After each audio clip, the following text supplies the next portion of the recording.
தமிழகத்தில் மாட்டு வண்டி பந்தயம் நடத்துவது தொடர்பாக காவல்துறை வெளியிட்ட சுற்றறிக்கையில் உள்ள விதிகளை ரத்து செய்யக் கோரி உயர்நீதிமன்ற மதுரை கிளையில் வழக்கு தொடரப்பட்டுள்ளது. இதுகுறித்த கூடுதல் தகவல்களை செய்தியாளர் நாகேந்திரன் வழங்க கேட்கலாம். வணக்கம் நாகேந்திரன், இது தொடர்பாக வழக்கு தொடர்ந்தது யார்? முழு விவரம். வணக்கம் கனிமொழி. மாட்டு வண்டி பந்தயத்தை நடத்துவது தொடர்பாக மார்ச் 7ஆம் தேதி தமிழக காவல்துறை தலைவரால் வெளியிடப்பட்ட சுற்றறிக்கையில் 1, 7, 8, 13, 14, 15, 16, 17, 22 ஆகிய இந்த விதிகளை ரத்து செய்ய கோரி உயர்நீதிமன்ற மதுரை கிளையில் மனு என்பது தாக்கல் செய்யப்பட்டிருந்தது.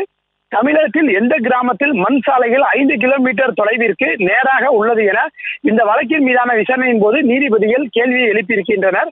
தமிழக உள்துறை செயலாளரும் தமிழக காவல்துறை தலைவரும் வழக்கு தொடர்பாக விரிவான நிலை அறிக்கை தாக்கல் செய்யவும் உயர்நீதிமன்ற மதுரை கிளை நீதிபதிகள் உத்தரவு என்பதை பிறப்பித்திருக்கின்றனர்.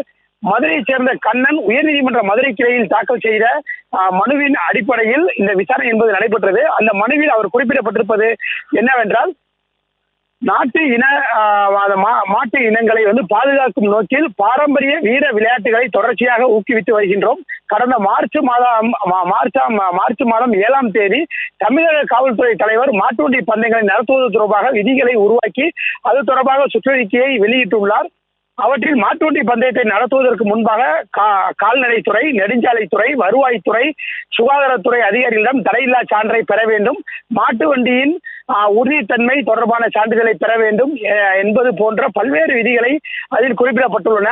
விதிகளை உருவாக்க தமிழக காவல்துறை தலைவருக்கு அதிகாரம் இல்லை. விதிகள் முறையாக பின்பற்றப்படுகின்றனவா என்பதை கண்காணிப்பதே காவல்துறையின் பணி. இது ஏற்கத்தக்கதல்ல.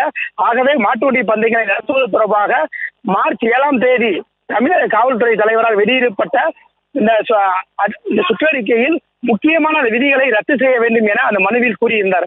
இந்த வழக்கு நீதிபதிகள் சுரேஷ்குமார் மற்றும் அருள்முருகன் ஆகியோர் அமர்வு முன்பு விசாரணைக்கு வந்தது. அரசு தரப்பில் நீதிமன்றத்தில் பிறப்பித்த உத்தரவின் அடிப்படையிலேயே இந்த சுற்றறிக்கை அனுப்பப்பட்டுள்ளது என தெரிவிக்கப்பட்டது.